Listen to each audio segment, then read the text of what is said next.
Hello dears, ഇന്ന് നമ്മൾ discuss ചെയ്യുന്നത് ഹൈബ്രിഡൈസേഷൻ എന്ന് പറയുന്ന ടോപ്പിക്കാണ്. വളരെ ഈസി ആയിട്ടുള്ള ടോപ്പിക്കാണ്. ഏറ്റവും കൂടുതൽ എക്സാമിന് ചോദിക്കാറുള്ള ഒരു പോർഷനും കൂടിയാണ്. ശ്രദ്ധിച്ചിരുന്നാൽ പെട്ടെന്ന് നിങ്ങൾക്ക് ഇതിന് ആൻസർ ചെയ്യാൻ പറ്റും.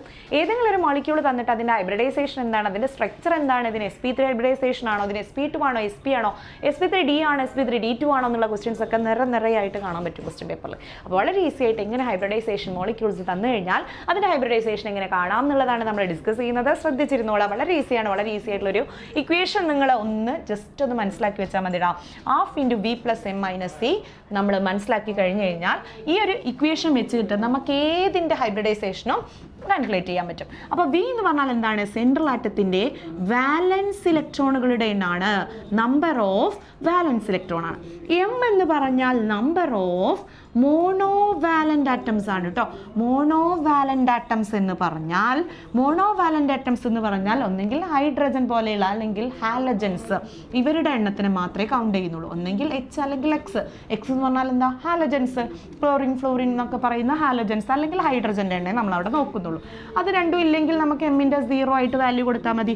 സി എന്ന് പറഞ്ഞാൽ ആ സ്പീഷീസിന് എന്തെങ്കിലും ചാർജ് ഉണ്ടോ? ചാർജ് ഉണ്ടെങ്കിൽ ആ ചാർജാണ് അവിടെ കൊടുക്കേണ്ടത്. ഇത് വെച്ചിട്ട് നമുക്ക് ഇലക്ട്രോൺ പെയേഴ്സിനെ കാൽക്കുലേറ്റ് ചെയ്യാൻ പറ്റും. ഒരു സെൻട്രൽ ആറ്റത്തിൻ്റെ ഇലക്ട്രോൺ പെയേഴ്സിനെ കാൽക്കുലേറ്റ് ചെയ്യാം. ആ ഇലക്ട്രോൺ പെയേഴ്സ് വെച്ചിട്ട് നമുക്ക് എന്ത് ചെയ്യാൻ പറ്റും?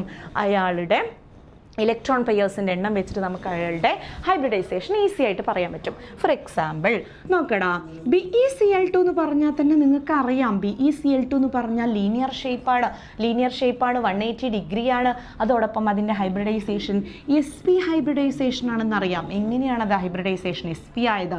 നമുക്കറിയാം Be എന്ന് പറയുമ്പോൾ അതിൻ്റെ ബാലൻസ് ഷെല്ലിൽ 2 ഇലക്ട്രോൺ പെയേഴ്സ് ആണ്. Beൻ്റെ 2 ഇലക്ട്രോൺസ് 2 ക്ലോറിനായിട്ട് ബോണ്ട് ഉണ്ടാക്കി 2 കൊവാലൻ ബോണ്ടാണുള്ളത്. 2 ഇലക്ട്രോൺ പെയേഴ്സ് അതിൻ്റെ ബാലൻസ് ഷെല്ലിലുള്ളത് കൊണ്ട് ഒരു എസും ഒരു പിയുമായിരിക്കും അവിടെ അറ്റോമിക് ഓർബിറ്റൽസ് കമ്പൈൻ ചെയ്തിട്ടുണ്ടാവുക. അപ്പോൾ അതിൻ്റെ ഹൈബ്രിഡൈസേഷൻ ഒരു എസ്, 2 ഇലക്ട്രോൺ പെയേഴ്സ് അല്ലടാ, അപ്പോൾ ഒരു എസ് ഒരു പി. അപ്പോൾ അതിൻ്റെ ഹൈബ്രിഡൈസേഷൻ എങ്ങനെ എന്തായി? sp ആയി. അപ്പോൾ 3 ഇലക്ട്രോൺ പെയേഴ്സ് ആണ് അതിൻ്റെ ബാലൻസ് ഷെല്ലിലുള്ളതെങ്കിലോ 3 ഇലക്ട്രോൺ പെയേഴ്സ് ആണെങ്കിൽ ഒരു എസും 2 പിയും sp2 ഹൈബ്രിഡൈസേഷൻ ആയിരിക്കും. ആ രീതിയിലാണ് നമ്മൾ ഹൈബ്രിഡൈസേഷൻ പറയുക. അപ്പോൾ നമുക്കറിയാം നമ്മുടെ CH4 എന്ന് പറഞ്ഞാൽ അതിൻ്റെ ബാലൻസ് ഷെല്ലിൽ 4 ഇലക്ട്രോൺ പെയേഴ്സ് ആണുള്ളത്. നമ്പർ ഓഫ് ഇലക്ട്രോൺ പെയേഴ്സ് 4 ആണെങ്കിൽ 4 ആറ്റംസ് അല്ലെങ്കിൽ 4 അറ്റോമിക് ഓർബിറ്റൽസ് കോമ്പിനേഷൻ നടന്നിട്ടുണ്ടാവും. ഒരു എസും 3 പിയും ആയിരിക്കും അത്. അപ്പോൾ ഒരു എസും 3 പി എന്ന് പറഞ്ഞാൽ അത് sp3 ഹൈബ്രിഡൈസേഷൻ ആണ്, നമുക്കറിയാം. അപ്പം നമുക്കിനി ഇത് ഇക്വേഷൻ വെച്ചിട്ട് എങ്ങനെയാണിത് കാൽക്കുലേറ്റ് ചെയ്യുക എന്നുള്ളതാണ് നമ്മളിനി പറയുന്നത്. വളരെ സിമ്പിളാണ്. നമുക്കറിയാം NH4+ എന്ന് പറയുന്നത്, NH4+ എന്ന് പറയുമ്പോൾ അതിനൊരു ചാർജൊക്കെ കാണുന്നുണ്ട്. അവിടെ നമ്മളോട് ചോദിക്കണം NH4+ൻ്റെ ഹൈബ്രിഡൈസേഷൻ എന്താ? വളരെ സിമ്പിളാണ്.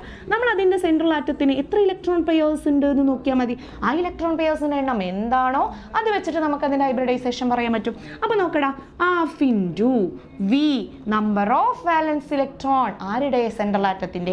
സെൻട്രൽ ആറ്റം ഇവിടെ ആരാണ്? നൈട്രജൻ ആണ്. നൈട്രജൻ്റെ വാലൻസ് ഷെല്ലിലെ ഇലക്ട്രോൺസിൻ്റെ എണ്ണം 5 ആണ് നമുക്കറിയാം. 2 5 ആണ് അതിൻ്റെ വാലൻസ് ഷെല്ലിൽ ഇലക്ട്രോൺ പെയേഴ്സിൻ്റെ എണ്ണം. 5 plus monovalent atoms V plus M അല്ലടാ.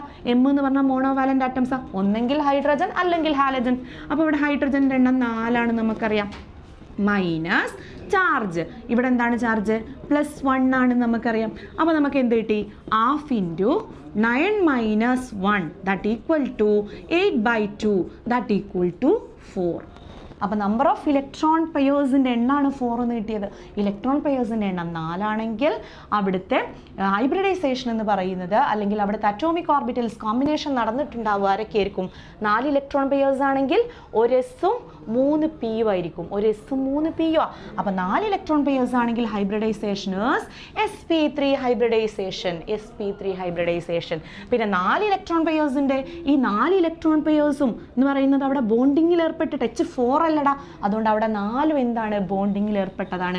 അതുകൊണ്ട് ഇവിടുത്തെ ബോണ്ട് പെയേഴ്സിൻ്റെ എണ്ണം 4 ആണ്. അതുകൊണ്ട് അവിടെ ലോൺ പെയേഴ്സ് ഒന്നും തന്നെ ഇല്ല, 0 ആണ്. അതുകൊണ്ട് അവിടുത്തെ ഷേപ്പ് എന്തായിരിക്കും? ടെട്രാഹെഡ്രൽ ഷേപ്പ് ആയിരിക്കും. അതിൻ്റെ ഷേപ്പ് എന്തായിരിക്കും?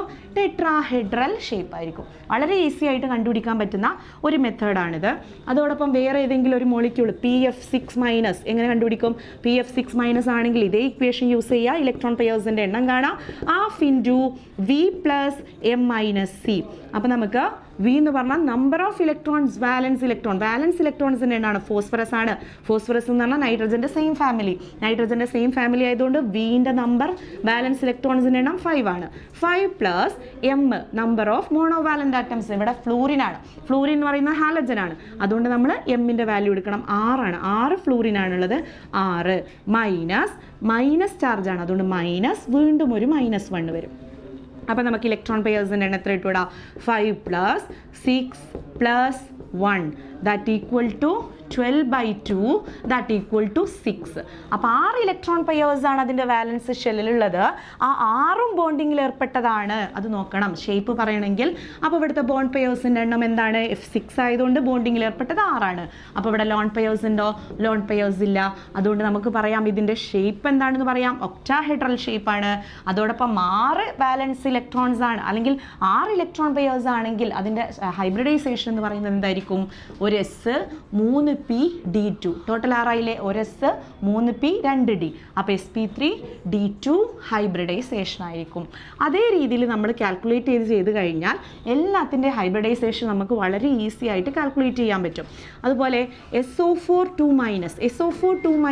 ഹൈബ്രിഡൈസേഷൻ എന്താണെന്ന് ചോദിച്ചാൽ അവിടുത്തെ ഇലക്ട്രോൺ പെയേഴ്സിൻ്റെ എണ്ണം കാൽക്കുലേറ്റ് ചെയ്യുക. ½ into V plus M minus C. Same equation ചെയ്തു. അപ്പോൾ ½ വാലൻസ് ഇലക്ട്രോൺസിൻ്റെ എണ്ണം സൾഫർ, അതൊരു ഓക്സിജൻ ഫാമിലി അല്ലേ, അതുകൊണ്ട് 6 പ്ലസ് മോണോ വാലൻ്റ് ആറ്റംസിൻ്റെ എണ്ണം ഇവിടെ ഉണ്ടോ? ഇല്ല. ഓക്സിജൻ ആണുള്ളത്. ഓക്സിജൻ എന്ന് പറഞ്ഞാൽ അത് ഹൈഡ്രജനും അല്ല, അതുപോലെ ഹാലജൻസിലും വരുന്നതല്ല. അതുകൊണ്ട് മോണോ വാലൻ്റ് ആറ്റംസിൻ്റെ എണ്ണം നമ്മൾ അവിടെ 0 ആണ് കൊടുക്കേണ്ടത്. -2. അപ്പോൾ നമുക്ക് എത്ര കിട്ടും? ഇലക്ട്രോൺ പെയേഴ്സിൻ്റെ എണ്ണം ½ into 6 plus 2 that equal to 8/2 that equal to 4.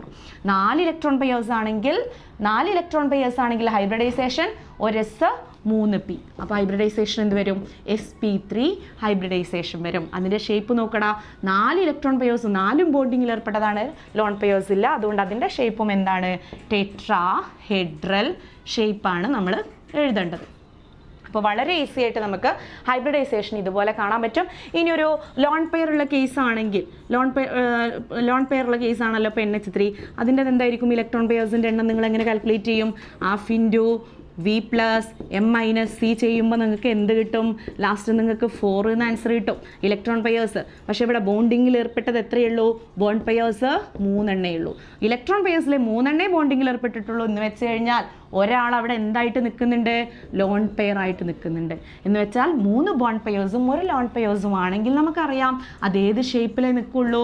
അത് പിരമിഡൽ ഷേപ്പിൽ പോയിട്ടേ നിൽക്കുള്ളൂ. കാരണം ഒരു ലോൺ പെയർ ഉണ്ട്. ലോൺ പെയറിൻ്റെ ഷേപ്പ് പറയാൻ നമ്മൾ കൂട്ടൂല.